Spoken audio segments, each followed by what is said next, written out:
안녕하세요. 박인택의 인텔리TV입니다. 뉴스 바라보기 팩트체크입니다. 윤재혁 국민의힘 의원이 최고위원회의에서 이른바 노란봉투법이 통과되면 노조가 불법 행위해도 손해배상을 할 수 없다. 과연 그런지 지난 24일 노란봉투법이라 불리는 노동조합법 개정안이 국회 본회의에 지켜보냈고요. 정부와 여당은 이 법이 노조의 불법 행위에 손해배상을 청구할 수 없게 하는 법이라며 비판하고 있다.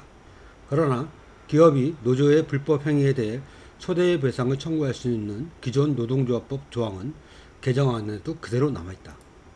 대신 손해배상을 청구할 때 노조원 개인별로 책임 소재를 명확하게 정해 모든 노조원에게 과도한 배상 책임이 부과되는 것을 막는 단서조항 신설을 했다.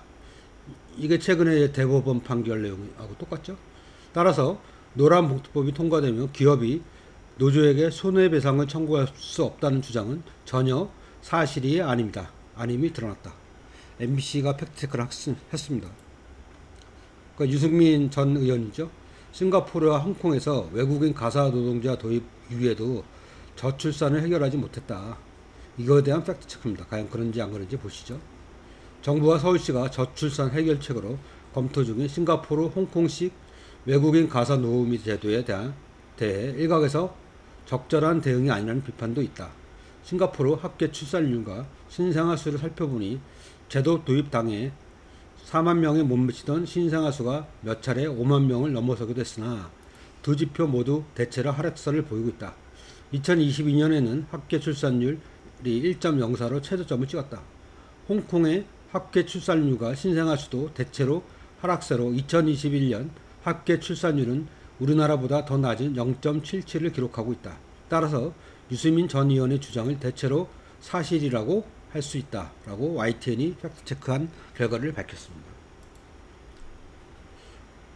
신문법에 의해서 경향신문, 한겨레신문 등등 해가지고 독자위원회를 두게 돼 있어요. 그 독자위원회가 바라본 언론 뉴스를 보겠습니다. 일단 경향신문의 독자위원회 5월 정기회의입니다. 다이소 노동약자의 목소리 호소력. 정부 비판만 치중된 피로감이 있다. 그렇게 비판했습니다. 시각장애인 변호사와 전세사기 피해 주민들 반상회 등 사람에 주목하는 기사로 차별화했다. 간병의 국가적 책임 제대로 지적했다. 성범죄 국민참여재표는 안 돼. 기사는 설득력이 부족하다. 대통령 지지율 미세한 등락 보도 때 신중해야 한다. 검정고무신 작가 죽음 추적 보도는 좋았다.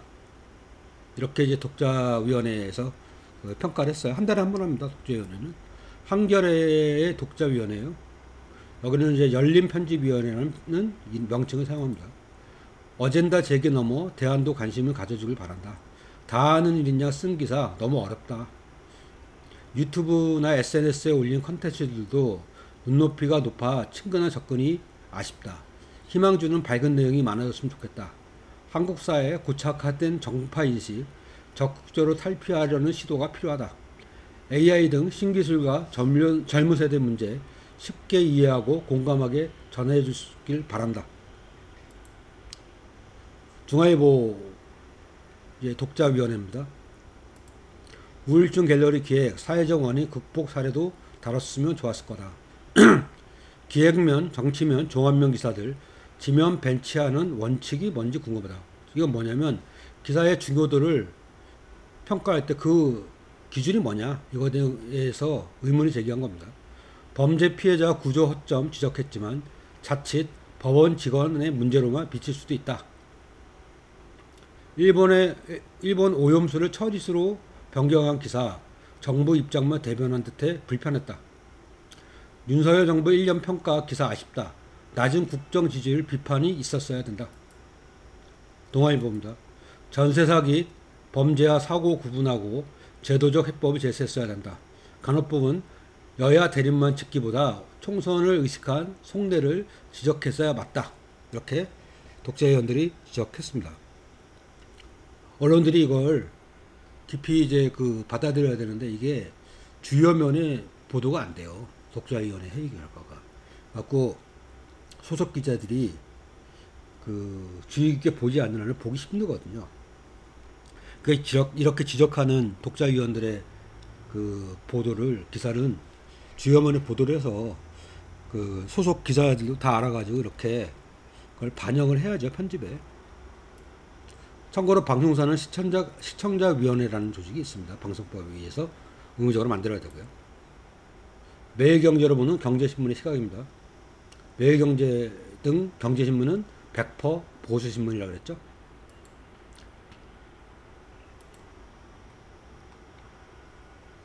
상속세 개편 문객이 기업이 운다. 상속세는 누가 냅니까? 기업이 냅니까? 아니죠. 거기 최대 주주가 내는 거잖아요. 그러니까 기업이 울 일이 없어요. 기업은 주인이 바뀌든 말든 상관이 없죠. 그 주주가 세금 내는 건데. 그러니까 결국 기업하고 경영진은 다릅니다. 기업이 울지 않는다는 얘기죠. 그래서 그 시세보다 2억 높게 낙찰, 서울 아파트 경매 훈풍, 부동산 날아라, 오늘도 광고주요. 부동산 또 응원하고 있죠. 부동산이 그 여러분들 이제 그 신문 잘 안 보셔서 모를 수도 있는데 신문에 주요 광고주입니다. 그러니까 뜨거워진 핫반도, 식탁에서 전복과 장어가 사라진다. 그럼 어떻게 될까요, 여러분? 탈원전 말고 탄소 중립해야 되겠죠. 근데 계속 원전을 옹호하는 보도를 합니다. 매경이. 왜요? 걔네들이 그 재벌 계열사들이거든요. 광고를 하겠죠, 그쪽에서. 그리고 기업하고 경영주는 서로 달라요. 그 기업 부담이 그 사장의 부담이지 기업 부담이 아닙니다. 보시면 자산 2조 미만 상장사의 회계 강화를 5년 유예했다. 이게 마치 포도를 할 때 그러죠. 기업의 부담을 덜어줬다. 회계를 강화하면 기업은 투명해져서 좋습니다. 그 투자도 더 잘 이루어지고 하니까. 회계를 강화하면 그 투명하지 않게 운영을 할 수도 있는 경영진이 편해지겠죠. 결국 기업의 부담하고 경영주의 부담은 다른 거고, 오히려 기업에 부담되는, 경영주한테 부담되는 게 기업한테는 좋은 경우도 있습니다. 그러니까 여러분이 기업하고 경영주는 다르다라고 명확히 인식을 하십시오.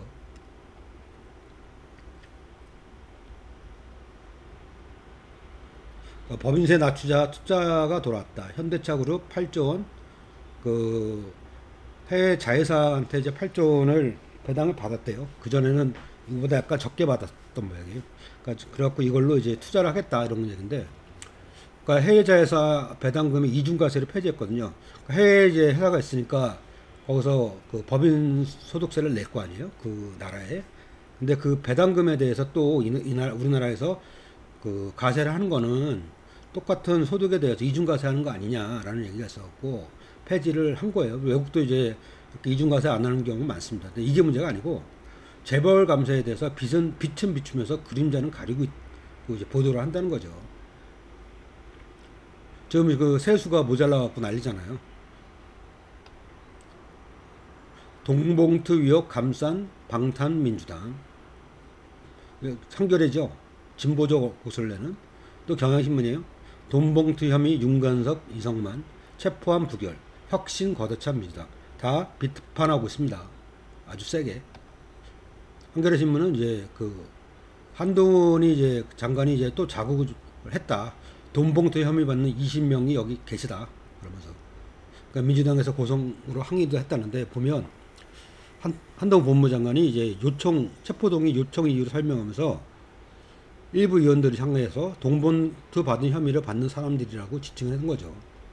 그러면서 그 범죄 사실에 따르면 논리 필연적으로 돈봉투를 받은 것으로 지목되는 약 20명의 민주당 국회의원들이 여기 계시고 표결에도 참여하게 된다.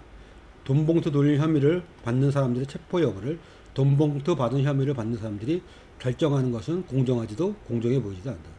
한동훈 씨는 너무 자극적인 말을 많이 하죠. 건방을 많이 떱니다. 그래서 이제 민주당으로 하여금 부결을 유도한 거 아니냐라는 평도 있죠. 그러니까 보수 진보 가리지 않고 체포안의 부결에 대해서 방탄국회라고 비판하고 있습니다. 그러니까 한겨레 신문하고 경향신문까지 방탄국회라는 표현을 쓰고 방탄민주당 표현을 쓰니까요. 근데 검찰공화국이라고 하잖아요. 지금 정부를 뭐 기소되면 체포를 해야 되는 겁니까? 그러면 검찰공화국 검찰이 장악하고 있는 정부에서 그러면 검사가 막강한 안 그래도 권한을 갖고 있는데 기소가 되면 무조건 체포하라는 그런 그 초헌법적인 발상인 거죠.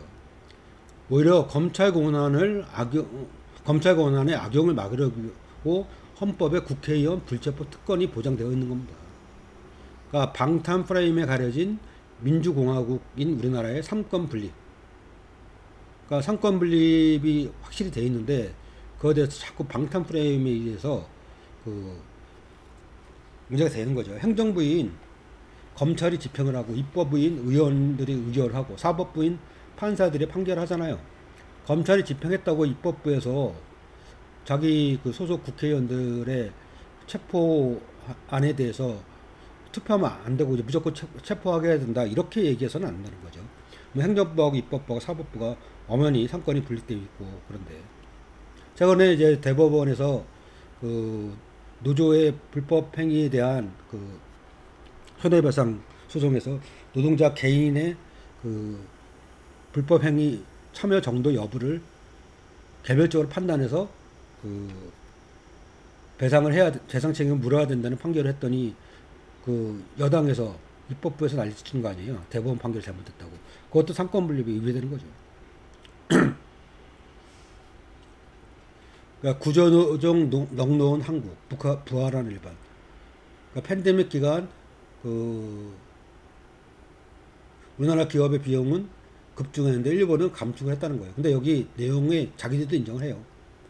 그 판매 관리비엔 이자 등이 포함되는데 임금으로 단순 비교했거든요. 그러니까 임금으로 단순 비교해서는 안 되는데 이렇게 하는 거를 침소봉대라고 할 수 있죠. 그리고 윤석열 대통령이 보조금 사기 엄단, 시민단체 카르텔 깬다고 또 윤석열 대통령의 말을 또 이제 앵무새처럼 보도를 했죠. 그 전에 이제 그 구조조정 얘기할 때 기자도 노동자인데 그러면 급여를 깎을래 아니면 회사를 그만둘래라고 질문할 때 이 해당 기자는 뭐라고 답변하겠습니까? 이번에 노조 언론에 이어서 NGO 또 돈줄 압박하는 거죠. 한마디로 치사한 겁니다. 아까 얘기했던 이제 그 노란목두법 얘기 나옵니다. 경제신문은 모두 반국민 친재벌이에요. 여기 보면 노란목두법 편든 대법원. 노란목두법이 노조를 반만 편들었거든요. 그렇다고 이제 대법원을 까는 겁니다. 그 한국노총 보조금 38% 삭감 서울시가 먼저 칼 뽑았다. 이 뉘앙스가 뭡니까? 잘했다고 얘기하는 것 같지 않으세요? 결국 아까 얘기했지만 경제신문은 100% 보수고 반국민적 친재벌적인 목소리를 많이 냅니다.